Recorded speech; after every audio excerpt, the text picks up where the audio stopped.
The next story involves a court case that pits religious rights against public safety. In San Antonio, there's this grove of trees that sit by a river, and the city wants to remove these trees so it can repair the river wall. But for hundreds of years, Native Americans have used the site for spiritual ceremonies. As reporter Patrick Davis explains, they're suing to protect it.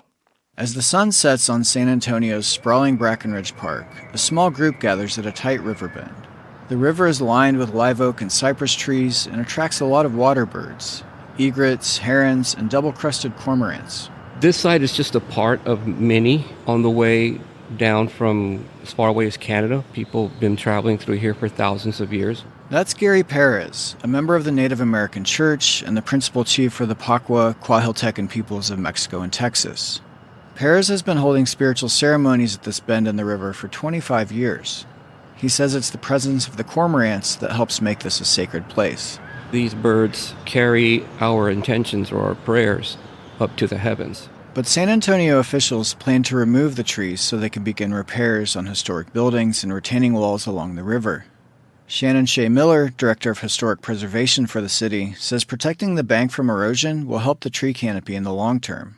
By stabilizing this area, then we'll be able to not only save the trees that are able to remain, but stabilize the area for future tree growth as well. San Antonio cannot remove the trees if cormorants or other migratory birds are there.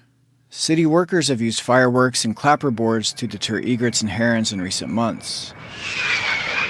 In a statement to NPR, Assistant Director of Communications Brian Chasnoff said those measures will increase wildlife biodiversity, water quality, and park access. But Perez's partner and fellow Native American church member Matilde Torres sees things differently. And that's part of the problem. Yes. That noise is part of the problem. When they don't understand and respect wildlife, that's the problem.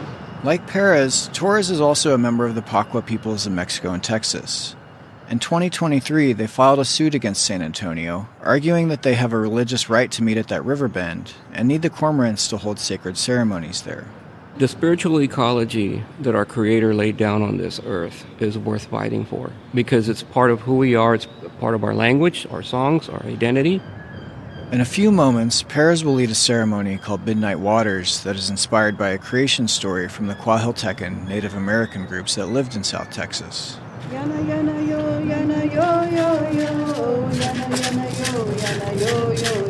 The group forms a circle around a small fire.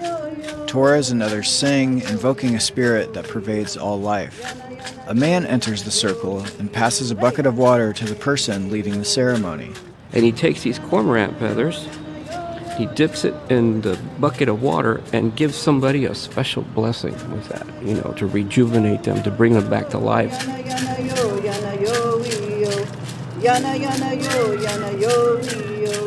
As long as the cormorants remain at this river bend, Perez, Torres, and their community will be here too. As long as these trees stand, it's going to be their home. But if these trees are gone, that's it. Perez and Torres see the fight to protect those trees and the cormorants that nest in them as a sacred calling. And they said they're prepared to take that fight all the way to the U.S. Supreme Court if necessary. For NPR News, I'm Patrick Davis in San Antonio.